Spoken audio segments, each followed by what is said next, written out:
राजस्थान सरकार के कुछ मंत्री कह रहे हैं कोचिंग्स बंद हो, उन पर बैन लगे। क्या राजस्थान के उस युवा पर कभी बोझ नहीं पड़ता जब पेपर लीक हो जाता है और आरपीएससी के पेपर बिक जाते हैं? माता पिता बच्चों पर अपनी अपेक्षाओं का बोझ कम करें। वो यह है कि आप रिश्तों की संवेदनशीलता को समझें।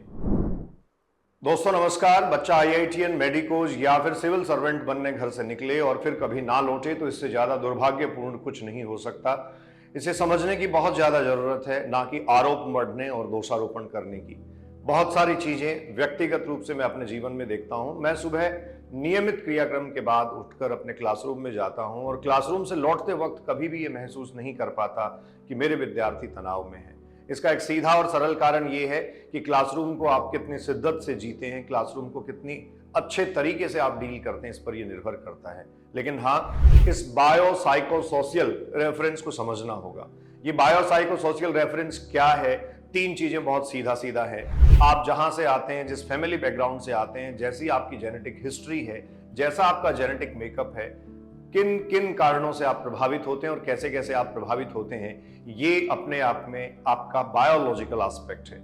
माता पिता कैसे हैं, माता पिता के पीछे की जो परिस्थितियां थी वो कैसी रही हैं, इन सब बातों पे बहुत गौर करने की जरूरत है।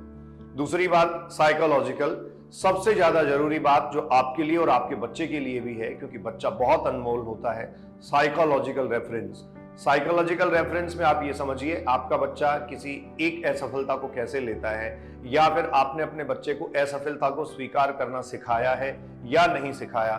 सफलता हमें आनंद देती है, सफलता हमारे में कभी कभार उन्माद भी ला सकती है, लेकिन असफलता अवसाद की तरफ ले जाती है। और वो तब जब आपने कभी अपने बच्चे को असफलता स्वीकार करना नहीं सिखाया हो। क्या आपकी फैमिली में सारे डॉक्टर, इंजीनियर या बाकी के लोग हैं? अगर कोई एक व्यक्ति असफल हो जाता है तो आपके परिवार के लोग और आपके आसपास के लोग और आपके रिश्तेदार उसे कैसे ट्रीट करते हैं, यह बहुत महत्वपूर्ण बात है, बहुत ज्यादा देखने वाली बात है। और अगला रेफरेंस सोशल, जो हमेशा से हम सब पर हावी रहा।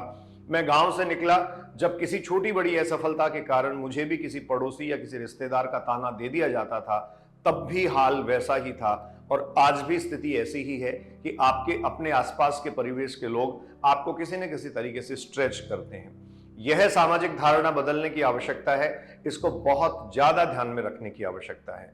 आज इस वीडियो के माध्यम से मैं एम.एम. बड़ोदिया एक शिक्षक होने के नाते पूरी जिम्मेदारी से अपने कर्तव्य निर्वहन को ध्यान में रखते हुए अपनी मौलिकता और अपनी नैतिकता को पुरजोर यहां आपके सामने रखते हुए कुछ बातें आपसे करना चाहूंगा। देश भर में कई सारे केसेज ऐसे हो रहे हैं, राजस्थान के विशेष तौर से एक शहर में ऐसे केसेज हो रहे हैं और इन केसेज पर लगाम लगे ये बहुत ज्यादा जरूरी है, क्योंकि हमारी आने वाली पीढ़ी अगर सुरक्षित नहीं है, हम अगर उन्हें संजो के नहीं रख पाते हैं तो फिर हमारा कुछ भी होना निरर्थक है, बेकार है। सबसे पहली बात, माता पिता बच्चों पर अपनी अपेक्षाओं का बोझ कम करें।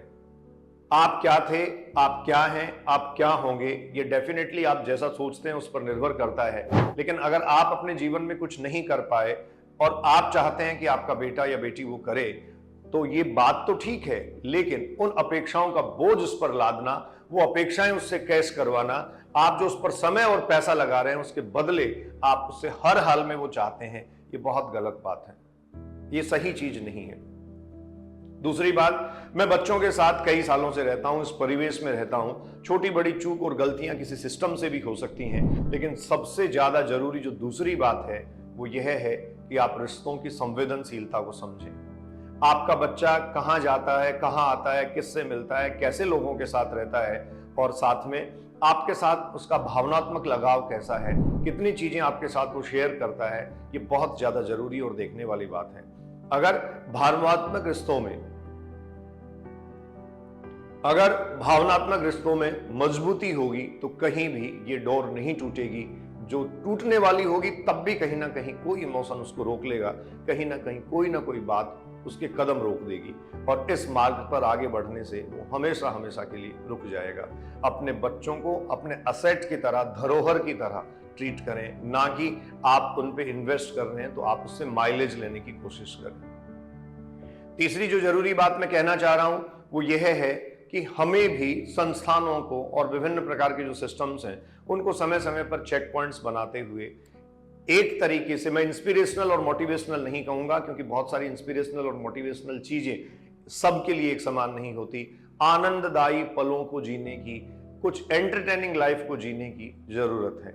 आज का बच्चा निश्चित तौर पर आपसे ये चाहता है, लाइफ बहुत शॉर्ट टर्म हो गई है, जिंदगी बहुत फास्ट हो गई है, तो आज का बच्चा निश्चित तौर पर आपसे ये चाहता है कुछ कुछ मौलिकता वाली और कुछ संजीदगी भरी बातें आप करें।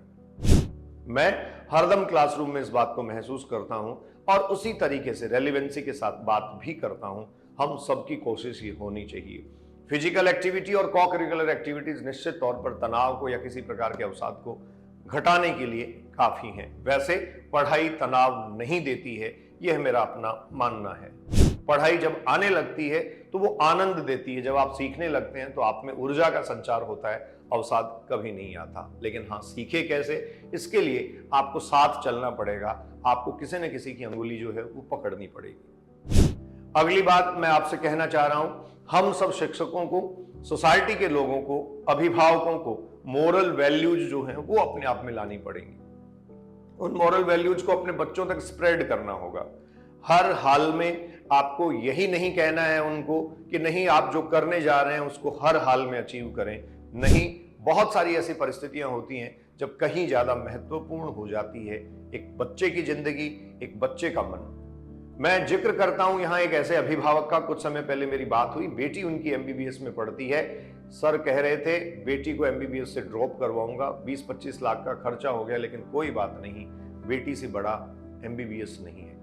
ऐसी मानसिकता विकसित करने की आवश्यकता है। ऐसी मानसिकता को सुदृढ़ और मजबूत करने की हमें आवश्यकता है। अगर ये हो पाया तो निश्चित तौर पर हम इन सारी बाधाओं से, इस प्रकार के सारे जो ये नहीं होने वाले कृत्य हैं, इस प्रकार की जो अनहोनी घटनाएं हैं, उनसे पार पा लेंगे।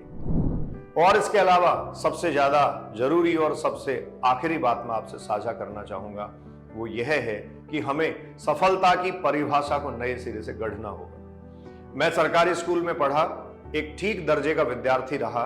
पिताजी ने कभी नहीं थोपा कि मैं बहुत बड़ा आदमी बन जाऊं। हाँ, मेरे पिताजी अंदर से तब भी चाहते थे और आज भी चाहते हैं, लेकिन पिताजी को यह बात देखकर खुशी होती है, माता पिता इस बात से खुश होते हैं कि ठीक ढंग का काम कर रहा हूं, सोसाइटी में सर्व कर रहा हूं, बच्चों को आगे बढ़ाने में उनकी मदद कर रहा हूं और अपनी आजीविका भी चला पा रहा हूं। आपको निश्चित तौर पर इस बात को समझना होगा और आपको निश्चित तौर पर इस बात को बहुत ज्यादा बल देना होगा, इस बात को बहुत आगे रखना होगा। सफलता की परिभाषा सिर्फ आईआईटी में सेलेक्ट होना, नीट में सेलेक्ट होना, यूपीएससी के एग्जाम में सेलेक्ट होना, किसी पीसीएस में सेलेक्ट होना, किसी आरपीएससी के एग्जाम में सेलेक्ट होना नहीं है। सफलता किसी भी तरीके से आती है। बहुत सारे एंटरप्रेन्योरशिप के एग्जाम्पल्स आपको ऐसे मिलेंगे जिसमें आईआईटी और आईआईएम से पढ़े हुए लोग आकर दूसरे काम करने लग जाते हैं। ऑर्गेनिक फार्मिंग करते हैं बहुत सारे लोग, लाखों करोड़ों कमाते हैं और खुशहाल जीवन जीते हैं। जीवन की खुशहाली सबसे ज्यादा महत्वपूर्ण है, ना कि महत्वपूर्ण है आप पर ठप्पा किसी प्रकार का लगाओ। क्योंकि सबसे ज्यादा जरूरी है आईआईटीएन बने ना बने, मेडिकोज बने ना बने, सिविल सर्वेंट आप बने ना बने, सबसे ज्यादा जरूरी है इंसान बनना और इंसानों को सहेजना। मैं एमएम बलडोदिया अभिव्यक्ति के माध्यम से आपसे मुखातिब हो रहा था। आप सबके साथ इन सब बातों को साझा करते हुए मैं पूरी जिम्मेदारी के साथ ये कह रहा हूं, हर संभव प्रयास, हर एक व्यक्ति का प्रयास जो है वो रंग लाएगा। कुछ बेतुके बयान मैं पढ़ता हूं, कुछ बेतुकी चीजें मैं इस दौर में देखता हूं। राजस्थान सरकार के कुछ मंत्री कह रहे हैं कोचिंग्स बंद हो, उन पर बैन लगे। राजस्थान सरकार के उन मंत्रियों से अगर एक बार ये पूछ लिया जाए कि आप अपने दामन के दाग पहले देख लीजिए, कैसी कैसी चीजों से आप ग्रसित हैं और किस प्रकार की मानसिकता के साथ आप जी रहे हैं। क्या राजस्थान के उस युवा पर कभी बोझ नहीं पड़ता जब पेपर लीक हो जाता है और आरपीएससी के पेपर बिक जाते हैं? तब आपको कभी शर्म नहीं आती और कभी भी आप ये नहीं कहते कि आरपीएससी में भर्ती करने वाले या आरपीएससी के लिए हम जैसे जिम्मेदार लोग इस्तीफा दे दें। अगर ये आपके दिल में कभी ख्याल आया होता और आपने आगे बढ़कर ये कहा होता तो निश्चित तौर पर मैं आज आपकी इस बात का समर्थन कर रहा होता। 2 महीने टेस्ट पेपर बंद कर दीजिए, कुछ दिन के लिए बंद कर दीजिए, ये स्थायी समाधान नहीं है। स्थायी समाधान हम सबको मिलकर ढूंढना होगा और इसमें एक ट्रायंगल काम करता है और वो ट्रायंगल है टीचर, पेरेंट्स और स्टूडेंट्स। जी हाँ, टीचर, पेरेंट्स और स्टूडेंट्स, इन सब का रोल ही ये सारी चीजें बचा सकता है, इस बुनियाद को बना सकता है और फिर से हमें उन्मुक्त और स्वच्छंद माहौल में आगे बढ़ने की इजाजत दे सकता है। बहुत बहुत धन्यवाद। नमस्कार।